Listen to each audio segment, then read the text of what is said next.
Hey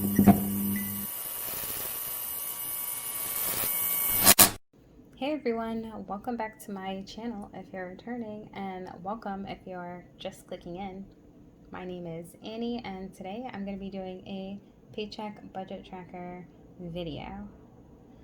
For anybody who hasn't seen any of my other videos, a little recap about me.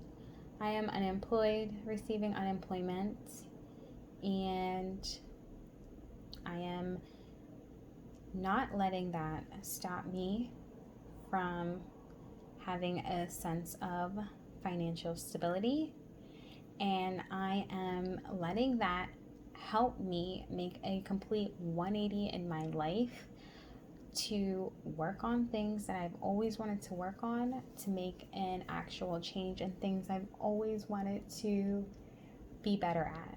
So I'm started my channel so I can go ahead and share my experiences with you guys and share any tips and tricks I pick up along the way, and just show you the method I'm using to help me budget. I've recently been able to pay off 20% of my overall personal debt since I've been unemployed and close off 2 accounts. So I really wanted to just come on here and share my method and see if it works for you guys. I did come from a finance background, but I'm not certified. I don't have my degree in finance. I just fell into it and I loved it, and I absolutely found budgeting to be less of a headache than most people, and I actually find it to be a solution for my problem. And that's why I gravitated towards budgeting, and that's why I really just feel like a lot of people, I'll talk to them about financial issues and I'll suggest budgeting, and they'll be like, that's too much work. For me, it's not too much work. It's actually kind of fun, and it really works. I think it helps. I think it's just really a useful tool. And like I said, I kind of took bits and pieces of different people's methods and kind of made my own. So that's also what I want to share with you guys. Share with you guys a different budgeting method that could work for you. So today I'm going to be doing my paycheck tracker number 2 for July. I did start filling it in a little just because in the other videos I know I'm still kind of like getting the hang of talking while writing, and it kind of just throws me off sometimes. So I wanted to go ahead and fill in a lot of these areas so I can just go over with you in depth what it is, my method, and how it works. So, like I said, I have basically a bunch of different techniques, I guess, I use from different people, and a lot of this is based off a credit card system I work with. Now, a lot of budgeters, a lot of financiers on YouTube, like Dave Ramsey's, they'll tell you credit cards are the devil. Like, don't get a credit card. They're bad for you. They're bad for your health. They're bad. And I kind of agree with them to an extent. You just have to be aware of the type of person you are. Are you a spender or are you a saver? And if you are a spender, can you really hone in on yourself enough to spend only what you have money to spend? And if you can do that, and if you can go ahead and not put any additional items on your credit card you don't have money for, then I think this method might also work for you too. So what I do is I separate my expenses into fixed and variable. My fixed expenses have a due date, and they're generally the same date every month, and they're always something that I'm going to need to pay for. A variable expense is something that doesn't have an exact due date. It's something that I can probably do without if I needed the money, and it's pretty flexible to where anything I don't spend in the column, I can roll over to the next pay period and use. And that's really what I wanted to do here, is make sure I had enough categories within all of my expenses that encompassed everything I spend for. So whenever I go out and I kind of want to eat with friends or something, I can take that out of my fun category. If I want to go out and get some hair dye, that comes out of the beauty category. If I want to go out and get some toilet paper, that comes out of the house category. There's a different envelope category because these are things that you generally, for me, don't want to overspend on. And that's why I keep them in cash.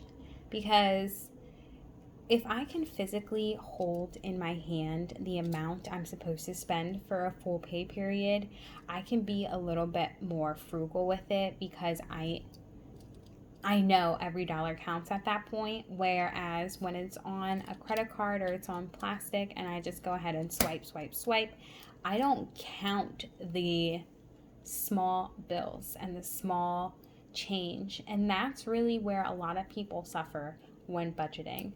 They don't understand how much it's those small increments that really add up. And that's why I like to just set aside cash for myself in different categories so I don't overspend for them. And again, these are places that generally don't even take a credit card. So the laundry room in my building, my apartment building, does not accept, it doesn't accept card. And for fun and entertainment, they're generally the same thing, but I kind of just wanted to have a backup for my fun because I barely put anything in there. But this is basically just for stuff if I want to go out, if I want to get something to eat, like a coffee or something, or if I wanted to, grab a lunch or a dinner or something with a friend that was like impromptu, we didn't have any plans, I at least have money that I can put to the side and use for that, and that's what I love. And I did actually change up some of the names here in the column because I did have my unbudgeted as my fun, but realistically, I don't use much from my fun. So I put that as my allowance category and just replaced it because I really don't need an allowance category. I just have an extra $5, like I said, in case I want to grab like maybe a donut or a coffee or a tea or something somewhere. And then I also have my entertainment category in case a girlfriend or a friend just calls up and says like, let's go out, let's go to the movies, let's go to dinner. Now, of course, that doesn't happen all that often anymore, but I still put my money to the side in the off chance that it does happen. I also have sinking funds, and a lot of people actually have a large variety of sinking funds, which I think is probably the most ideal setup. But for me, I don't have too much that I can spend on. So a lot of things that most people kind of have essential, like gas, car maintenance, registrations, like certain things like that, I don't really necessarily put these things in here, and that's because I'm on unemployment. I'm not guaranteed a paycheck, so it's insecure income, and I have to just use the money on things that are most important to me. And for me, and what I've decided for my journey, it's trying to become debt free and trying to make sure I still have a normal enough life that it doesn't feel like I've compromised so much to become debt free.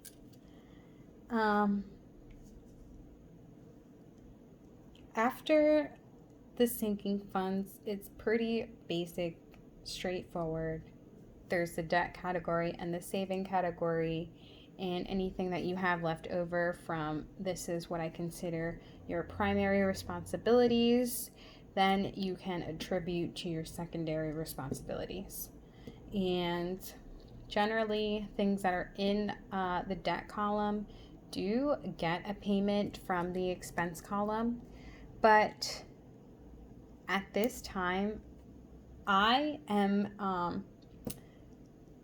luckily enough able to experience some furlough programs and some disaster relief things for certain loans. So literally the majority of my loans, my top 3, are on hold right now, and I'm only making payment to one.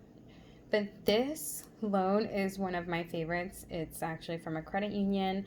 I have a very low interest rate. I have good standing with the credit union, and I really didn't feel like closing this account off before PayPal because I just had such a good relationship with this account and this bank that I just wanted to have it reflect more on my credit and have it, affect my credit positively a lot more than I wanted this PayPal to do it. So last video when I did my paycheck tracker, I mentioned that to you guys. I said I really hate PayPal.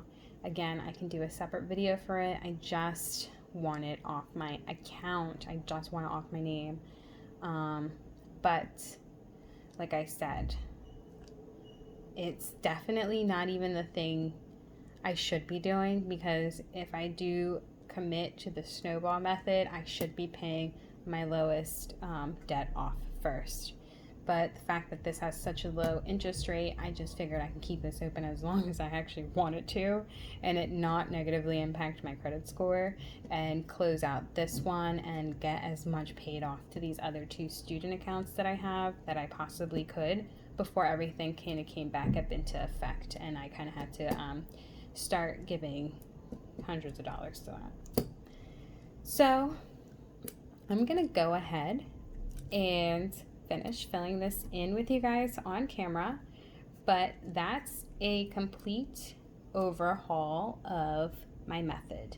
I pay most expenses off with my credit card. I pay that credit card with my primary account where my check comes in. I take out from my primary account cash to spend for any additional expenses that I might find are more of a want than a need, so that I can manage that spending and hone in on it and make sure that I'm not doing too much of it. So anything that I have to carry over can go towards technical debt savings, and this is pretty much an additional savings. So like I said, that's out of the way. I can go ahead and finish filling this in with you guys. And yeah. So what have you guys been up to lately? Is there anything you guys been watching on any streaming channels that you guys like? You should let me know in the comments below. I'm always looking for a good show to watch.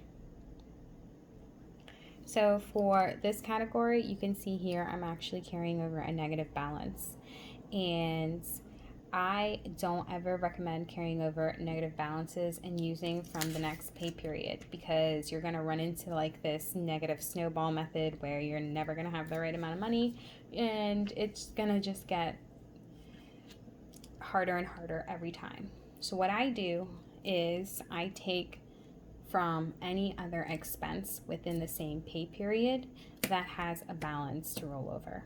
So since I have a little bit more to spend in my food category, I'm going to go ahead and remove that $641 overage from my house category from my food, which ultimately means I have less money to roll over to my food, which sucks because I love food, and I mean, who doesn't? It's the best. But yeah, that's kind of what I feel is best and will keep you on the right track.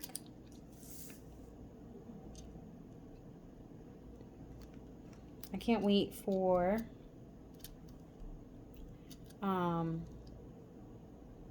Umbrella Academy at the end of the month. Anybody else? Does anybody else watch that? It's like a dark themed comic adventure. It's actually written by Gerard Way, the guy from My Chemical Romance, so that was pretty fun, the first season, and I kind of can't wait to see what the next season is. I don't think that's right. Sorry guys, let me double check that. But yeah, if anybody else is looking forward to that, let me know, because I am so excited.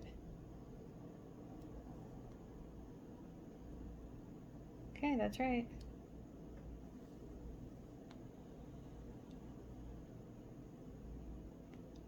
So for anybody out there wondering, I have a Chase Freedom credit card, and a little bit about those reward points. During this quarter, I actually get 5% cash back on up to $1,500, and anything after that point is an additional 1% cash back. And for Chase, cash back is interchangeable with their points. So I basically have about 5,000 points accumulated so far, and I should have, I think, another 2,000 at the end of the quarter. But that's so helpful for anybody who likes to travel, anybody who has to stay in hotels often, anybody who has like a event coming up and you need to get a hotel, like a wedding or something, you need to get a hotel, you need to like get a car rental. I suggest points. It's basically free money. Also, side note, if you guys rent your vehicles, use a credit card. Most people don't tell you this, but when you go to rent a vehicle, they will generally try to force upon you the insurance program that comes with the like enterprise, the car rental place. If you have put your rental on your card, your Chase Freedom actually has a built-in insurance program that covers your vehicle, and most credit cards have that insurance policy on your card. So you necessarily don't need to go off and pay for that additional insurance that they offer at the rental facilities.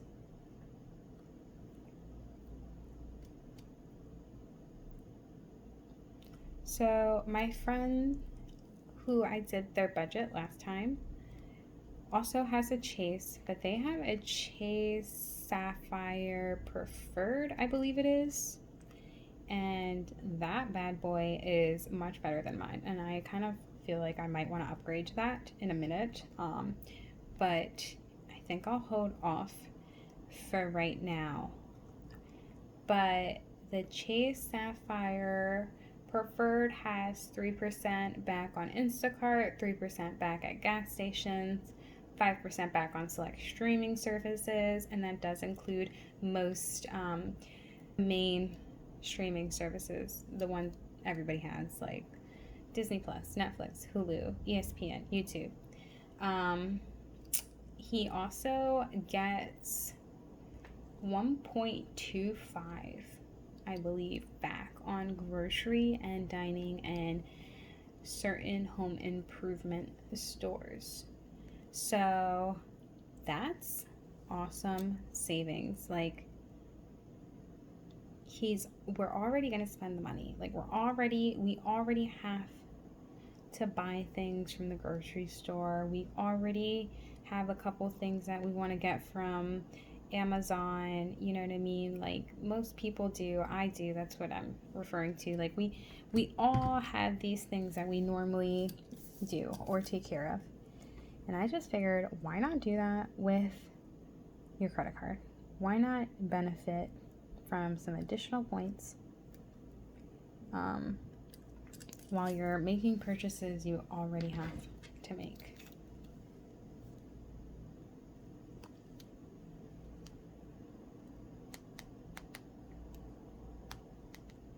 And a big shout out to Ask Subby and the Credit Shifu for those hints and tips and tricks, because to be honest, I was like a lot of other people.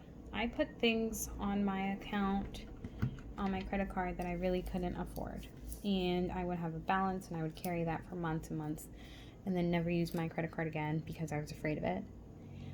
But I finally got to a point where I was unemployed, wanting to be debt free and not have so much anxiety ridden issues and problems.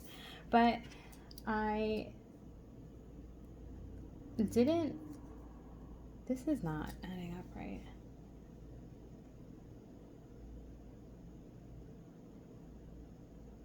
Okay, sorry guys.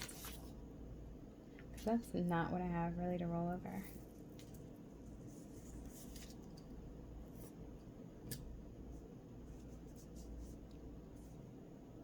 This is incorrect.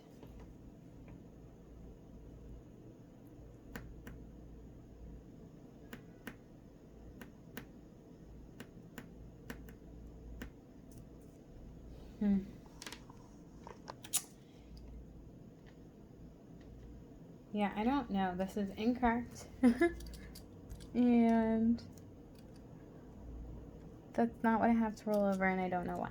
And sometimes that does happen when you guys are budgeting, so don't be afraid.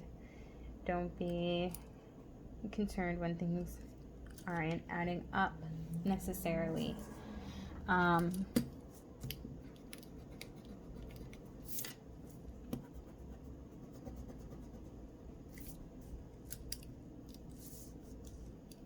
It's 145, right?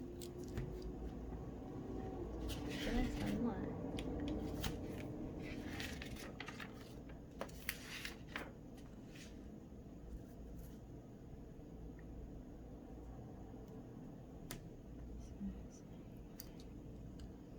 Minus.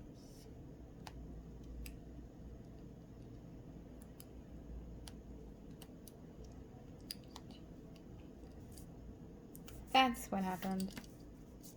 So I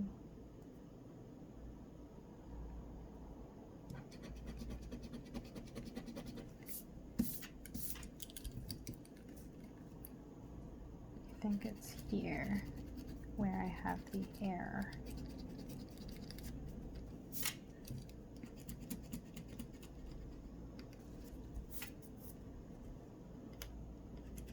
So I don't know where I left off, but credit cards, they don't have to be scary. They don't have to be, it doesn't have to be the end of the world. You can manage. There's also this really cool app called Max Rewards app. It helps you basically track whatever credit cards you have, and then it can show you very detailed the categories you get rewards points back on, or anything like that. It basically does a lot, and I friggin' love the thing. It's beautiful.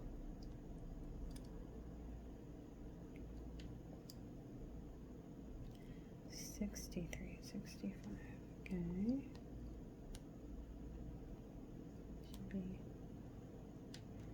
$9. Wow, I really thought I had $45. She thought.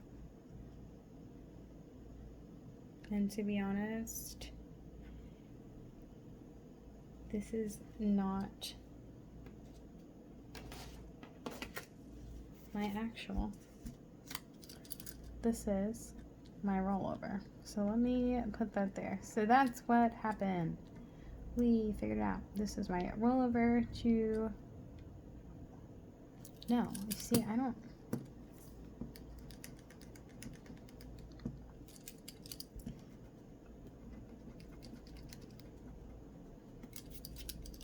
So what happened is I started doing it correctly, and then somewhere, somehow,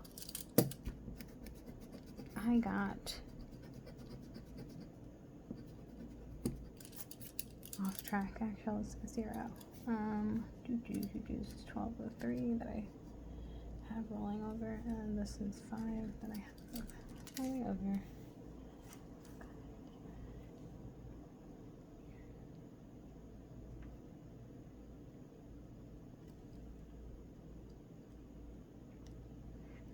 So I spent $673.65. And there's a couple of other family and friends that I help advise for. So there's a couple more cards I do know about their benefits. So I just want to recap with you guys on them as well. So the AMEX Blue Everyday like cash back. I have somebody I work with, their budget and with them, and they have that card, and that card is bomb.com. It gets 6%. Yeah. 6% on supermarkets, 6% on select streaming, and that's most name brand or most common used streaming services: Netflix, Hulu, Disney Plus. You know the drill. They also get a 3% back on transit and gas, and 1% on everything else. And I thought the best thing about their card was they don't have like a quarterly, they don't have like a minimum like spend like or an up to amount that you have to spend for these. It's literally all the time you got the percent backs. Like AMEX is bomb.com. So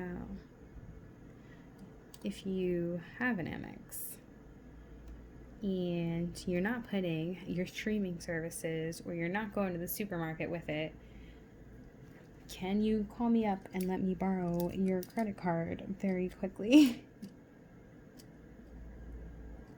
Because I'll take advantage of that deal. For true. Now let's hope this is done correctly this time. And the last card I do have a little bit of information on, which another friend has that I work on their budget, is the Capital One Venture card. And this is the least amount of points and rewards that you could get. But luckily, this person also has a Chase Freedom, and I have just got her onto Amazon and Whole Foods, and she is loving it. She has about 3,200 points now, so that's awesome, and a 0% balance, or a $0 balance on that card. And they don't really use their venture, but at least not for this quarter. But that card does get a 1.25 times mile per every dollar that you spend. So I don't know, this is still not coming. So you get 1.25 points for a mile for every dollar you spend, and you also get, I think, 5 times miles when you order Uber Eats. So if you have the Venture card, you feel like treating yourself for a little bit to eat out, Uber Eats or something, make sure you use your Venture card. All right, that's what the calculator says, man. I'm not gonna argue with the robot.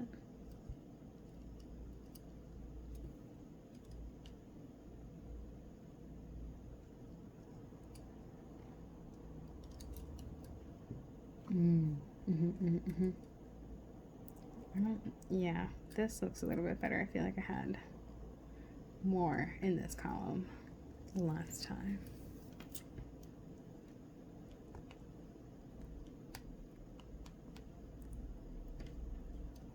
Okay, yeah, this looks about right.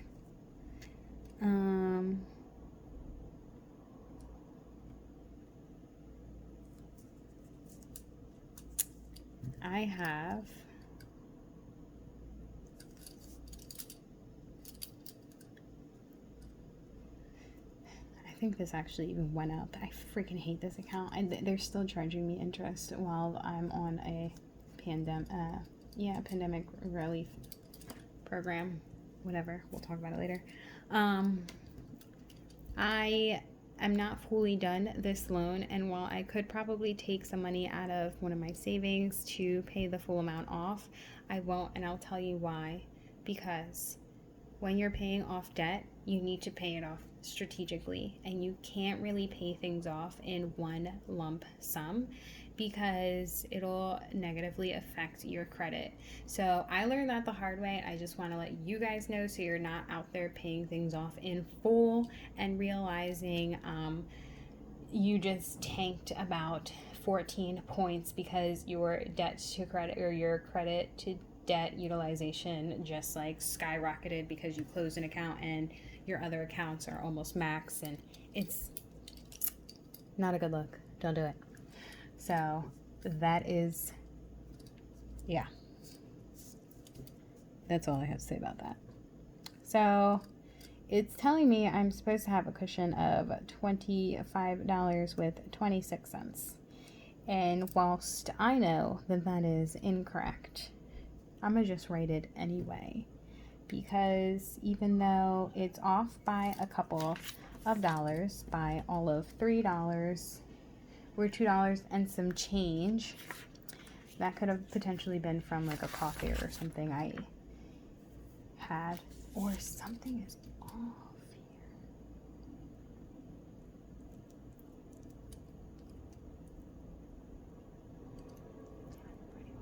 I don't know. I think something might be off with the change here. And that's totally normal for me. So don't freak out if that happens to you. But I split my variable expenses with a roommate. So sometimes I'll give him more or less change for sales tax and things like that. Just because I'm not that type of person who's going to nickel and dime you. Like, there's people that are like that. Like, if something's $11.50, they'll only give you $11. Like, no, dude, I will give you your $12. Like, that's not a big deal. So we're closed out. Took us a minute. It took me forever, but finally closed out the first paycheck tracker of July. And now here's my second one. So I truly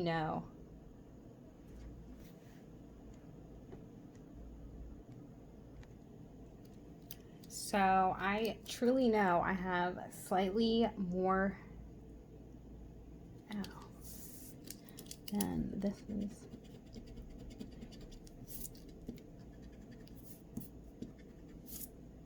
I don't know what happened. I don't even know why I did that. Listen here. I know I have this much in my account. So let me just subtract.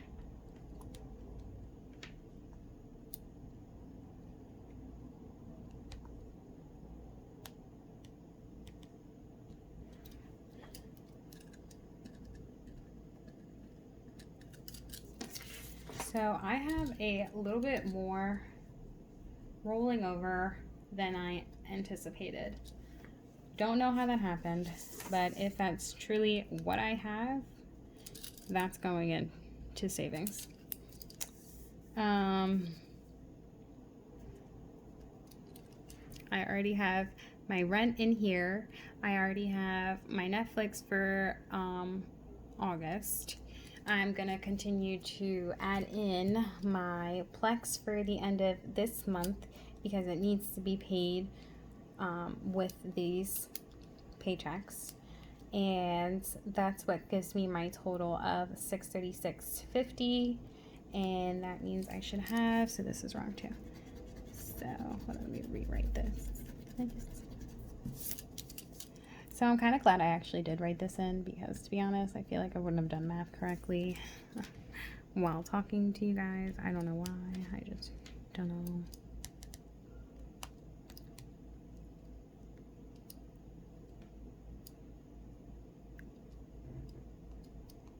And now I can just kind of like fix this stuff.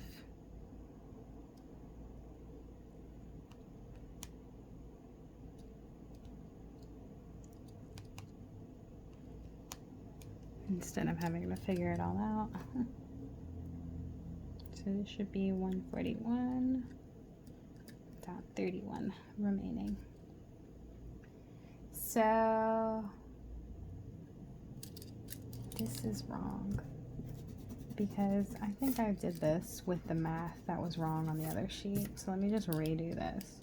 Rolling over, that's correct. I have nothing rolling over, and then this is less. The reason I have nothing rolling over again is because I did discuss I have a negative amount of $6.41 in this category, and I'm just going to subtract that from my food so that I don't have a negative amount rolling over into my next pay period. And this is going to be $9.35, and that's going to be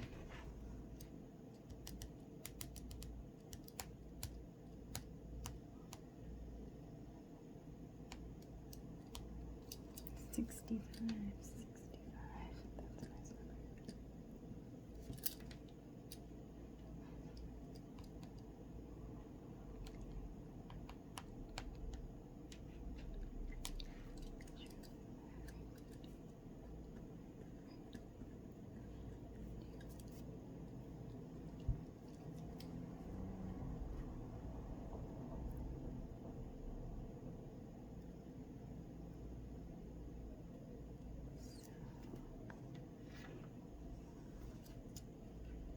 So this pay period, I don't think I'm going to be able to stuff my cash envelopes, which is why I skipped that and came over to my sinking fund category. And as long as I have my brother's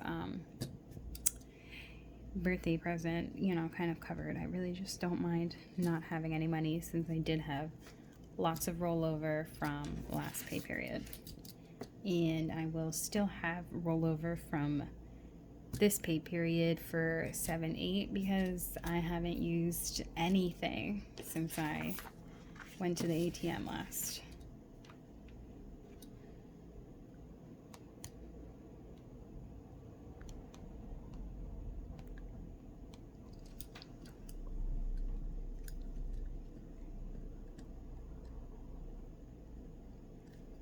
And for me, I'm going to show you guys really quick, because I'm using my sheet here.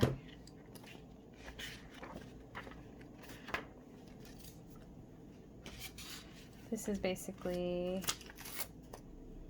all of my expenses, and they're pretty much written and highlighted nicely, so I know which they are. And this is for July, and I know I'm doing August right now, but essentially, since I already had August's Verizon and Sprint, and it's in savings, I'm only paying for my Netflix and my rent. My PayPal is on hold, so I'm not going to put anything towards that unless I get an additional $600 bonus, or if I can take anything spare from any of these categories, I'll put it towards that debt. And then the only thing I'll have left to worry about for the month of August will be my YouTube, my Plex, and my Disney Plus. So those are relatively very low increments, and I'm happy to be paying that off with my first check in August, and those are like the last things that I have to pay off in August, so I'll have money for my cash envelopes because I didn't have money this pay period. I will next pay period, and it'll mean I'll have some more money to drop into these sinking funds. But moving on. So this is I'm gonna add the $10 for my brother. I'm gonna give myself this cushion, anything left as a cushion, just because it's going to be 2 weeks until I receive another pay. And I did speak before that I don't have any transactions going into my primary account because all of my transactions come out of my credit cards. But since it's going to literally be 2 weeks before I receive another pay, and before I was getting those bonus checks, I believe, no longer be receiving them because it's going to be after July 25th, and those will be stopping. So because I will no longer receive any more bonus checks, I would feel more comfortable having maybe like a $20 cushion for these next 2 weeks on the off chance anything happens. But knock on wood, nothing will happen, so I'll be able to put that towards debt.